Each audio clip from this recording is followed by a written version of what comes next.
following is a hockey podcast out of Vancouver and Surrey, British Columbia. It'll only consist of a lot of puck talk and even more BS, or in actual words, banter and satire. Enjoy, and as always, go Canucks go. Kyle, you know how life is good in Vancouver again? Life is good because everyone hates the Vancouver Canucks. Let's go. You're Locked On Canucks, your daily podcast on the Vancouver Canucks. Part of the Locked On Podcast Network, your team every day.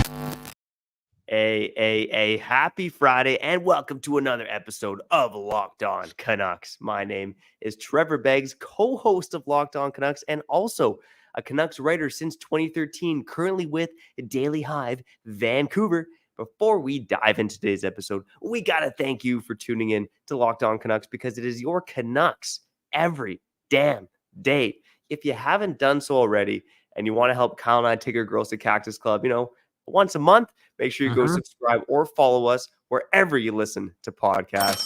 Also got to let you know that leave us a 5-star review wherever you listen to podcasts as well, because I really do want to tell my wife that I am the co-host of a podcast that has at least 4.2 stars out of 5. Okay, that's all I want for in life. Aside from that, and your Vancouver Canucks winning a Stanley Cup.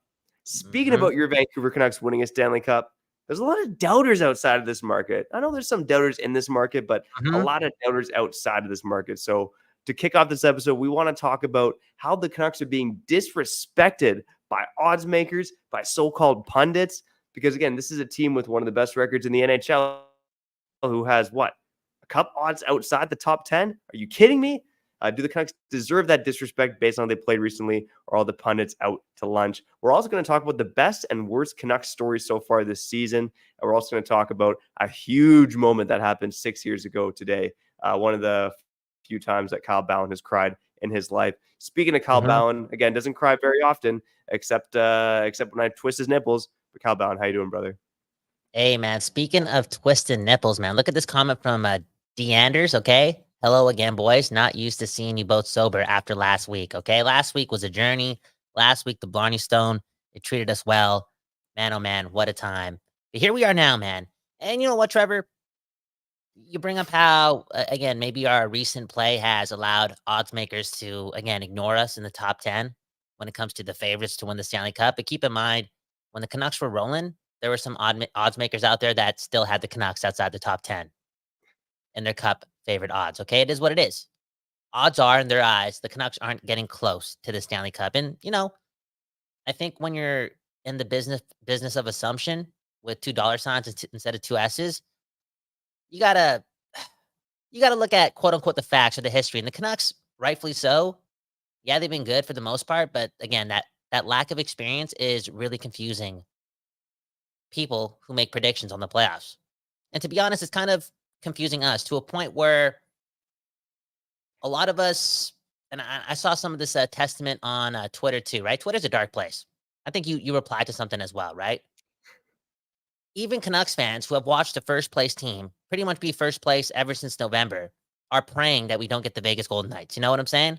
Are praying that we lose to Vegas on Monday so that Vegas stays in that 3 spot and doesn't fall into the second wildcard spot or the first wildcard spot. However you look at it, okay? Nobody wants to play Vegas on Twitter if you're a Canucks fan. It's just one of those times where, again, the lack of experience and just the Canucks being so random this year when it comes to how did we get here is still not allowing people to embrace full fandom and full belief into a team that, again, since November has been a first-place team.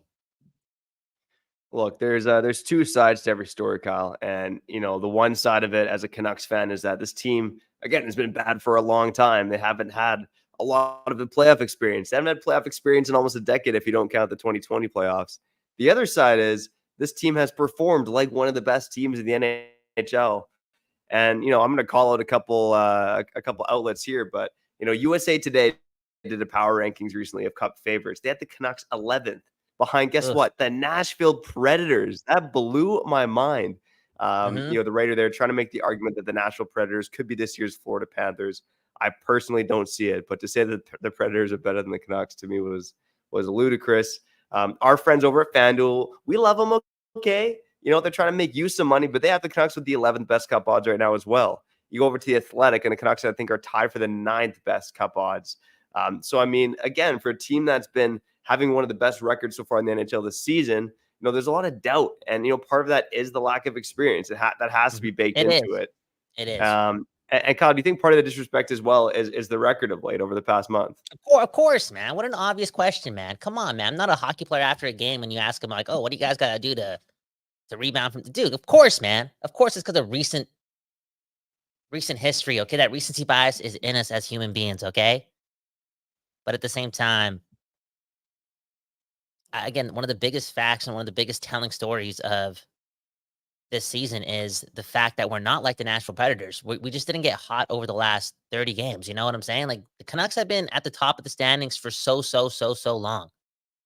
You know what I'm saying? And sure, you can give some credit to LA struggling and Edmonton's slow start. And dude, you know how hard that is to do? That the Canucks for like a 100 plus days, like 50 plus games, has just remained at the top of a pretty tough Pacific Division. They're not. Okay, like I guess the best thing to say is that they've kind of proven for the most part that they don't really like fall on their back. You know what I'm saying? They don't just die, which is pretty important in a playoff series. I believe the Canucks are a resilient team and they can beat you in different ways.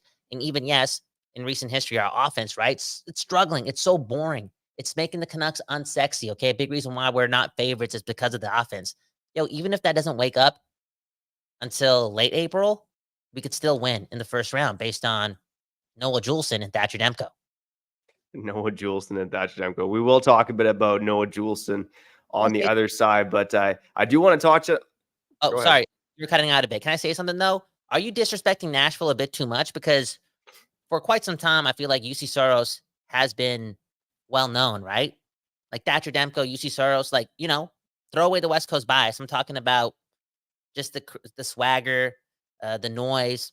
I feel as if he is recognized as one of the best goalies in the league. And then you have to look at, dude, I was going to say Forsberg, but how about Roman Josi? Before Erik Karlsson hit 100, this guy hit 96. And now look at him again this season. Like, if we're looking at the whole, like, oh, our defense is really good, blah, blah, we got Thatcher Demko. Like, they could say the same thing, kind of, based on who they got. Like, Nashville could win a round two. The big difference to me between the Nashville Predators and the Vancouver Canucks or any other contender is, kind of as you've alluded to, Kyle, good teams do have those three pillars in place. They have the number one center, the number one defenseman, and the number one goaltender. And, a team like Vegas broke that notion a bit last year, but they were just so deep, such a good defense. And Aiden Hill did play like that number one. And you could argue they had a couple number one centers, depending on how you felt about, the likes of Chandler Stevenson and whatnot last year. But when you look at the Nashville Predators, again, Roman Josi, one of the best defensemen in the league. Josi Saros, slow start, but one of the best goaltenders in the league. But up front, the number one center is Ryan O'Reilly, who he's had a great year. He's won playoff MVP before, but he's 33 years old? And, the depth behind that. How old are you? How old are you? An AHL journeyman. How old are you? Almost 31, bro. Yo, talk ish, get hit, bro. You better watch what you put out. And I'm not the number one center on a Stanley Cup contending team. Okay, enough about the Nashville Predators, man. Back to the Canucks. It's their offense, right? You talked about it earlier. You asked me the question. Like, is their offense a big reason why people are down on them? Let me ask you this question, okay? How much faith do you have in the Canucks returning to form, and not even just returning to form, okay? Because if they return to form, you kind of have to you're relying on them just like, I don't know, quote unquote, getting lucky, right? Just because, like, raising their shooting percentage, right? Returning to form. That's how they got the job done. October, November. They were just executing a lot, right? You know what I'm saying? But how much faith do you have that this offense could get to another level? Because even though they haven't really proven that, stylistically, based on who they have on paper, and you throw in the whole Quinn Hughes maybe on a heater for a while here, I think there's a new way this Vancouver Canucks offense can look, and that will really, again, tell the whole league that, oh, damn, they have good defense, Thatcher Demko, and a crazy offense, and they've been first place for a long time. These guys were the obvious choice to get here in June.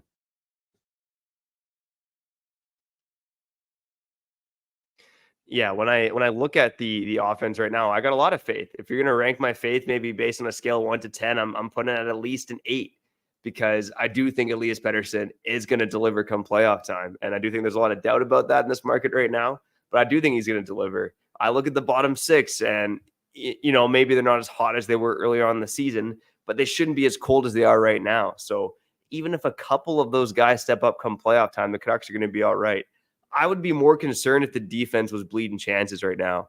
And not only are they not bleeding chances, they arguably they're one of the best defensive teams in the NHL. So I do think the skill is there for the offense to come. What they need to do is just be more aggressive. They need to be more Vegas-like in their attack, right? Like Vegas has been like this since day one in the NHL, but aggressive on the forecheck, just tenacious on the puck. And the Canucks were like that earlier in the season, and they've kind of dissipated from that recently. So I do think they need to create a bit more of their own luck offensively, but I do think the recipe is there.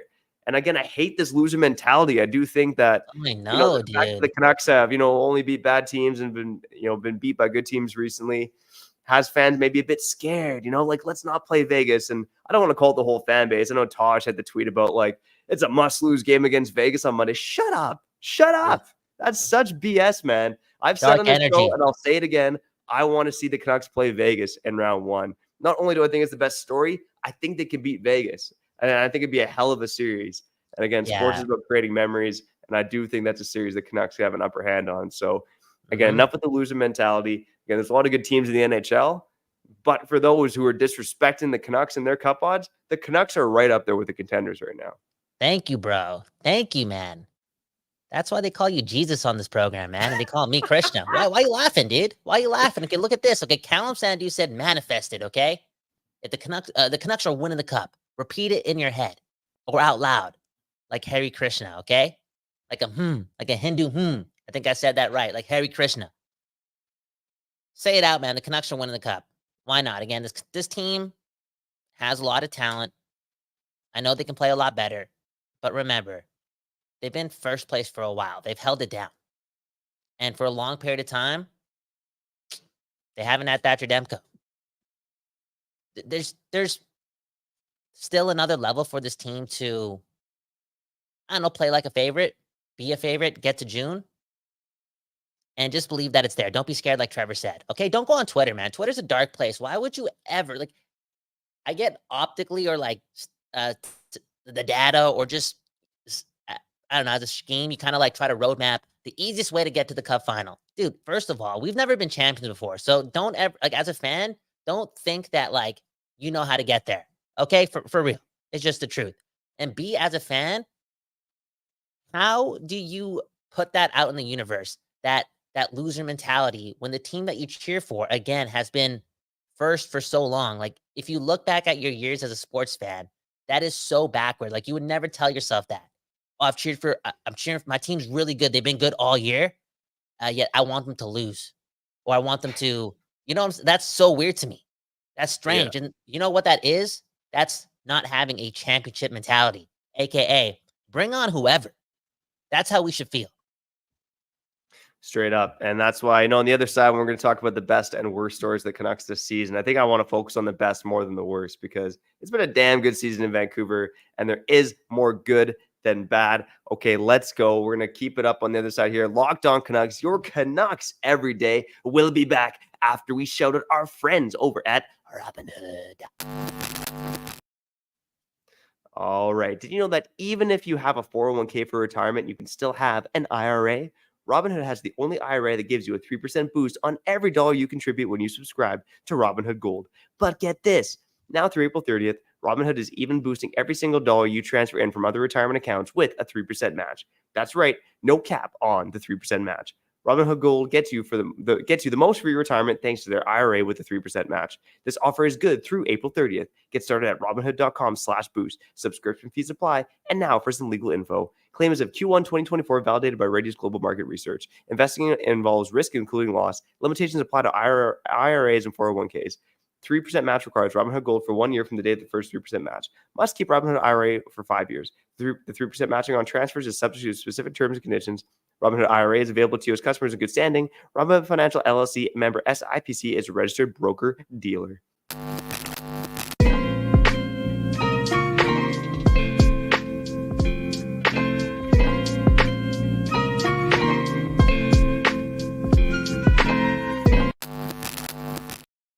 We back doing this, and that's talking so highly of your Vancouver Canucks. Again, the mindset was so different on Monday, Tuesday, Wednesday. I was in a dark place. but I'm glad to end off the week here because it really is all about how you finish or what have you done for me lately. And I hope that I'm giving that off to the people. I hope that Trevor's also giving that off to the people. And that's this belief that, yes, a first place team can win the Stanley Cup.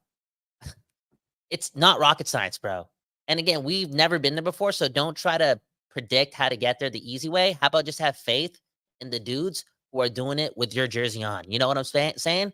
Speaking of which, one of those guys, I was going to say Noah Juleson, but you and I really haven't touched on this too much. One of those guys is JT Miller wearing that jersey that you love.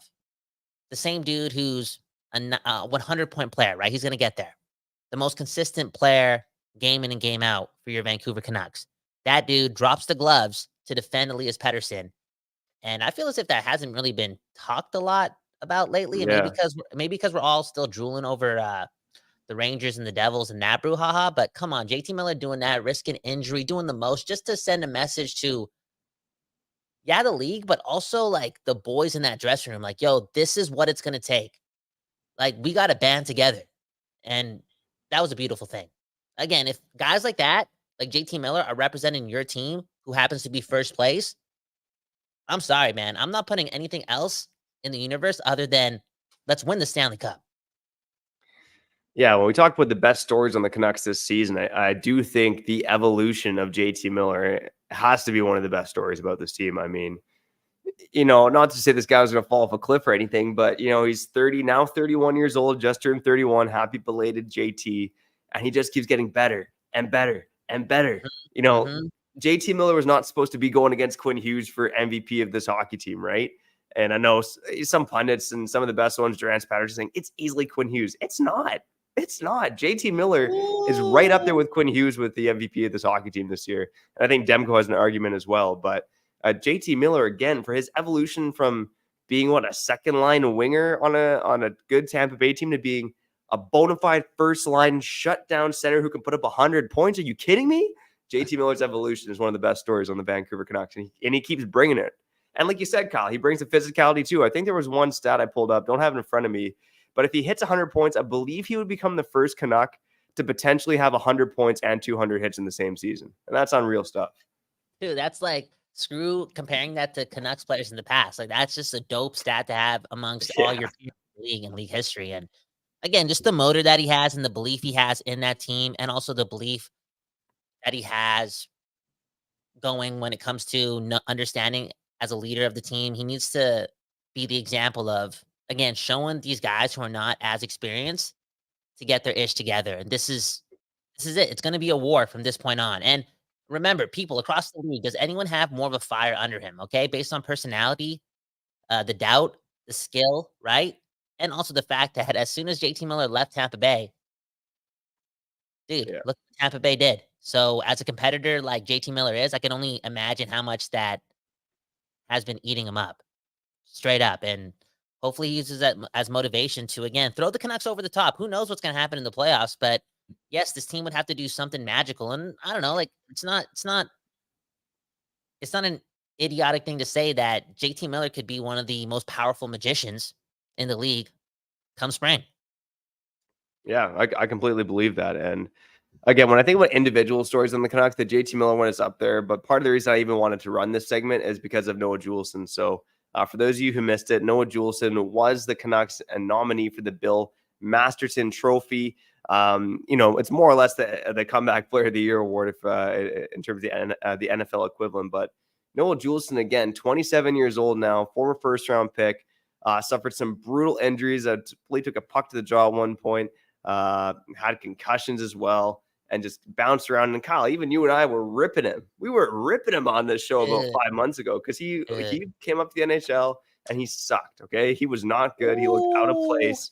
And the power of Adam Foote and Sergei Gonchar, boom, bam, these guys right here, they helped him out, okay? Okay, the power of Surrey too, man. The power of Surrey too, though, man.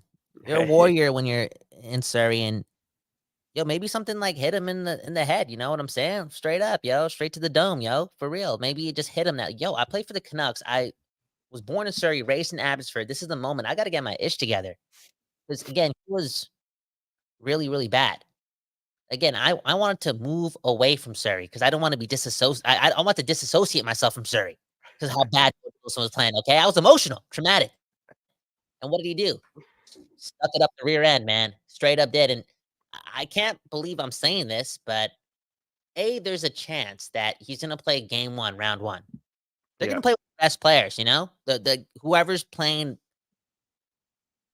the most clean game, mistake-free game, who can bring it too. Noah Juleson can bring it physically in a playoff series. He really can.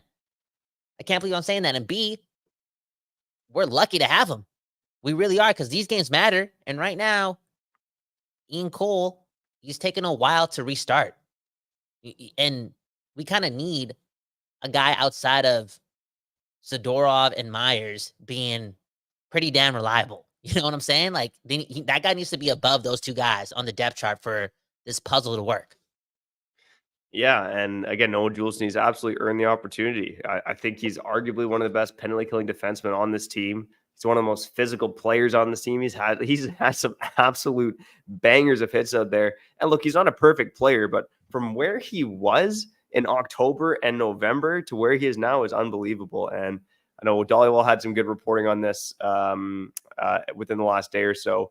He mentioned that the Canucks gave Noah Juleson his notice to find housing in the city. Not that I don't know if he could afford it on a $775,000 contract, but notice to find housing in the city in December. That meant he wasn't being sent back to the minors. And apparently Noah Juleson in the offseason had about 7 offers from other teams and told his agent that he wanted to stay in Vancouver. Okay. Trevor, can I ask you, put your hockey hat nerd on, what hockey nerd hat on right now, right? Just break it down for me. Okay. Outside of the, like the moral victory, the feel good story, the prove me wrong thing, the underdog story, the Adam Foote, Sergei Gonchar thing, answer me this. What makes Noah Juleson a good NHL defenseman? I think he's had it in him for a long time. I just think injuries derailed his development. Again, he was selected in the first round for a reason. This guy was a really good hockey player coming out of junior and just had a couple of years just devastated by injuries. I think for him, he has the positional awareness, he has the physicality, but I think what's really changed is his play with the puck. And like, he's not an amazing puck handler or anything like that, but you know, early in the season when the puck was on the stick, you expected there to be a turnover. You know what I mean? He has really improved his play with the puck, and just getting his stick in the right spots. I think his defensive poise has gotten better and his play with the puck has gotten better. And those are probably the two biggest improvements for me when I watched Noah Juleson's game. Come on, you got to bring up the physicality too, man. But that's always been there, I think. I think the physicality has always been there. It's one of those things, right? Against Surrey-born, local guy, game one, round one, if he plays, the noise of that building, right? And, you know, a lot of people also, you know, make fun of the corporate people, right, who sit in the lower bowl for these expensive Canucks games. Bro, they're still going to be loud. Relax, okay? It's all good. Let those corporate people go. They'll be loud.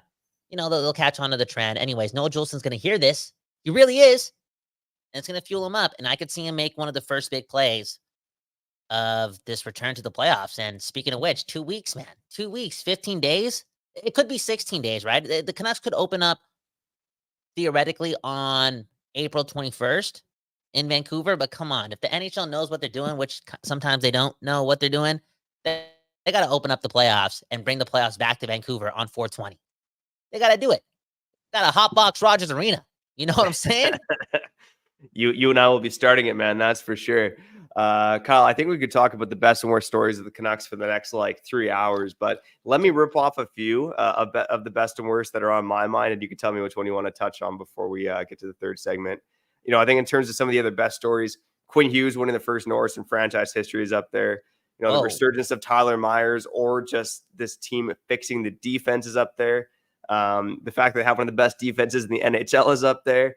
For me, the worst stories are probably between the Lindholm trade or the power play. I don't know which of those you want to touch on between any of those, but that's kind of what's on my mind for best and worst stories about this team this season. Okay, best story. I'm going to talk about the team. I'm not going to talk about the individual. We did an episode on Quinn Hughes yesterday, and I think we're going to do another one next week. Like, we should name the episode, because the last one was what? Quinn Hughes is like Duncan Keith. The next one we do on Quinn Hughes, the romantic episode on Quinn Hughes, we'll label it Quinn Hughes is like Scott Niedermayer. And then the third part of that series will be called Quinn Hughes is like Quinn Hughes. Because again, he's leveled up and he's just on defense. To get to that level of Cale Makar is a superpower. It really is. It really is. And there was a fine line between him and Cale Makar before, but he got there. But we got to talk about the team defense in totality, okay? Because that's what's really gotten us here. Because when Hughes could do that individual-like season like he has in years past, and it would still not equate to team success. And we're only here feeling this good because of the team defense. So the team defense is the ultimate win. And again, I'm a team guy. I'm going to talk about the power play. The power play is the worst thing so far this season. Like the fall off from there, because it really is such a driving force for a team like this to enter that next level. Like if their power play was going and the odds makers would look at the Canucks and be like, holy crap, they got Demko and their defense is really good and they're allowing no shots and their power plays, they've been first since November. They're the favorite or one of the favorites. The power play is something that has to get fixed in order for this team to get to June. It's the truth.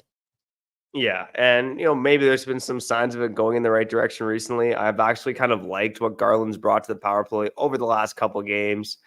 Quinn Hughes picking his spot, shooting the puck more, which was one of the reasons why the power play fell off, is Quinn Hughes stopped shooting the puck as much as he was before. So I want to think they're starting to figure it out, but some big tests here down the stretch, right? Still a game against the Kings on Saturday, Vegas on Monday, Edmonton next Saturday. There's going to be some big tests for this team in terms of what they can do on the power play. And like you said, Kyle, they do need to figure that out before we get to the playoffs.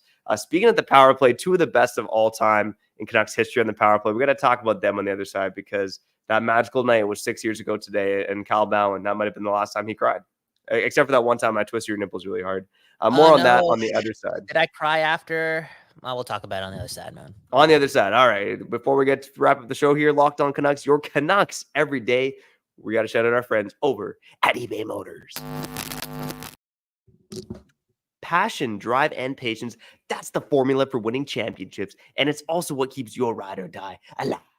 eBay Motors has everything you need to maintain your vehicle and level it up to peak performance. From superchargers, roof racks, exhaust kits, LED headlights, and more. Whether you're into speed, power, or style, eBay Motors has got you covered. With over 122 million parts to choose from for your number one ride or die, you'll always find exactly what you're looking for. And with eBay Guaranteed Fit, your part is guaranteed to fit your ride every time or your money back. Because with eBay Motors, you're burning rubber, not cash, baby. With all the parts you need at the prices you want, it's easy to make your car the MVP and bring home huge wins. Keep your ride or die alive at ebaymotors.com. Eligible items only, exclusions by eBay Guaranteed Fit, only available to U.S. customers. Man, we're going to have a lot of fun tonight in Vancouver, all my real fans.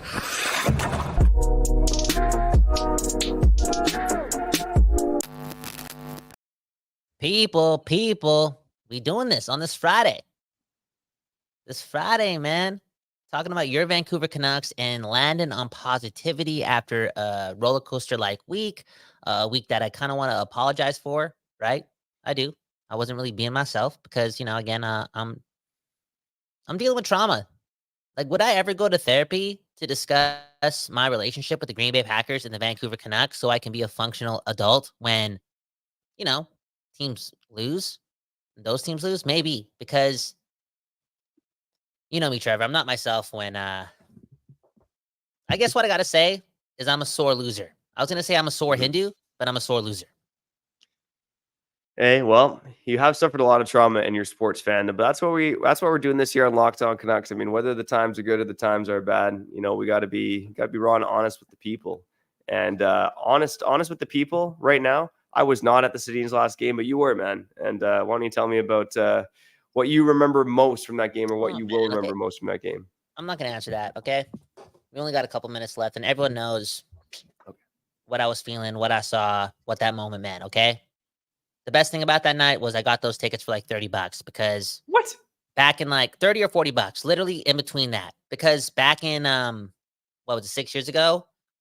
I think like around October, November, I kind of knew the Sedins were going to retire. I just felt it in my heart, and I bought those tickets well in advance from somebody. And the Canucks sucked before. Okay, they used to, 4 years ago they gave out Canucks tickets in cereal boxes. Do you know, like 3 years ago they gave out Canucks tickets to kids in their report cards? Remember how we used to get BC Lions tickets for free? Like, oh, go to the game this summer, enjoy it, dude. Canucks tickets were in those things too, man. They were not a hot ticket. You know what I'm saying? We've come a long way. But I want to ask this, okay? If you're gonna bring up the Sedins, and we're hockey nerding out on this program, Locked On Canucks, hit the like button and subscribe. I gotta ask you this question, okay? What happens to Elias Pettersson's career if the Sedins stick around for one more year? Because remember, they left and he came. Yeah. I don't think it changes drastically, to be honest with you. The Sedins have been around the team now for most of Elias Pettersson's NHL career. And it's not like I don't think having the Sedins there would have elevated what Pettersson did as a rookie when he was, the best rookie in the NHL, when he did score 10 goals in his first 10 NHL games. I mean, Elias Pettersson, I don't think this is that bold to say that he's got more pure skill than the Sedins did. I know. I'm talking about the moments or just like the mentorship and, because I feel as if, I'm not going to say Pettersson's career would have taken off earlier, but he'd probably be on the same pace. I'm just curious to see like what would have happened, what would the stories have been, some of the moments they would have together, because they definitely play together a couple shifts, couple games. You know what I'm saying? Maybe Henrik and Daniel could have given Pettersson more advice on his whole media game and whatnot, because to me it wasn't a problem. But like, you know how Pettersson was before? It was just a different guy. I mean, Pettersson's personality has completely changed to the public over the last like 4 or 5 years. Yeah. It's a different guy. I'm just curious as a hockey fan. I'm just, like, what if, like, I think it's as far as saying this, like, what if the Sedins play an extra year? Pettersson's really good. And they're like, yo, I'm going to stick around for one more, because they kind of retired 37, 38. They could have played a bit longer. They could have played a bit longer. And I think they wanted to retire while they still had some skills. And shout out to Andrew in the comments, one of the OGs, one of the best fans here on Locked On Canucks, and he says PD playing with the Twins would have been amazing. And man, that got me thinking. That would have been a ton of fun to see the three of those guys on a line together. And man, maybe they'll whip it up for the playoffs. Can we add the Sedins to like the Black Aces or something like that? I mean, they didn't sign Phil Kessel, but maybe they can still bring the Sedins onto the roster. Hey, speaking of Black Aces, Trevor's ball hockey team is not called the Black Aces for obvious reasons. And I got this comment here that's making me think about sports trauma, okay? And we're going to end on this note, because if you and I talk about Henrik and Daniel playing with Pettersson and like really opening up this can of worms, we're going to be here for 45 minutes, okay? Let's save that for 420. Let's end on this comment, okay? D. Anders, I can't pull it up because he's sworn it, but he's talking about how he's messed up from his sports trauma, and not to mention we just lost our second beer league championship in a row in the finals. And I want to bring this back to me, because if that were to happen to me, because I was even a sore loser in rec sports. Like when I say sore loser, it wasn't like I treat my teammates differently, or no, I'm a humble guy, blame myself, be accountable. But I'm telling you, I'm not as good during the next 24 hours as I could be in just life, because losses hurt, man. And the playoffs are coming, and losses are going to happen again, because, you're not going to go 16-0. So I want you to end off on this note, Trevor. Give me some advice. Give me some hippie, groovy advice. If you don't know, Trevor Beggs is a professional nudist / hippie as well on the side, part-time job. So he kind of has the answers on how to just live gracefully. So I'm 30 and a half years old, about to turn 31. I need to not be a loser after my sports teams lose. So give me some advice. I don't know if this advice is going to be super great for podcasting, but there's just, I don't know, man. There's bigger things in life than sports, man. But I think it's about the community, man. Like we got the people here on Locked On Canucks. You got your friends, family, whatever else. I mean, the people in your life is what makes your life. If I have kids, then I won't be such a loser after my sports teams lose, because there's bigger things in life. Yeah. There you go. That was the answer, man. So stop wearing condoms. There we go. Stop wearing condoms. That's the answer. Thanks, Trevor. And, okay, Locked On Canucks. Subscribe, hit the like button, sign up for the Discord. We're all over the place. It's Friday. Again, sign up for the Discord. Link in the bio. Boom, bam. And Beggsy, sign us out. All right. Shout out to the everydayers, occasional listeners, first-time listeners, new subscribers, and those of you who join us on the live YouTube show. Hey, we love each and every one of you, your families, and your dogs too. Pre-game prophecy quick. The Canucks playing the Kings on Saturday. come on. Of course, the Canucks are winning this game. Okay, they're not gonna go down 3-1 in the season series against the Kings. They're gonna be the playoff team for the first time in a while. It might be a close game, but I do believe they're gonna pull it out, and I actually believe they're gonna pull it out in regulation. So stay tuned for our thoughts on that in the coming days, maybe on the next episode, probably on the next episode. And of course, we're going to get you geared up for the playoffs as your Vancouver Canucks play and host their first home game in the playoffs for the first time in 9 years. Awesome stuff. Speaking of awesome stuff, that's another episode of Locked On Canucks in the books, and we got to get out of here. My name is Trevor Beggs. That guy's Kyle Bowen, and you've been listening to Locked On Canucks. Pull it out. Don't wear rubber. And the Canucks are beating the Kings 13-1, okay? Do the math. 1-3-1. I'm reading a lot of Deepak Chopra, okay? Peace out. One love. Good night. You're Locked On Canucks, your daily podcast on the Vancouver Canucks. Part of the Locked On Podcast Network.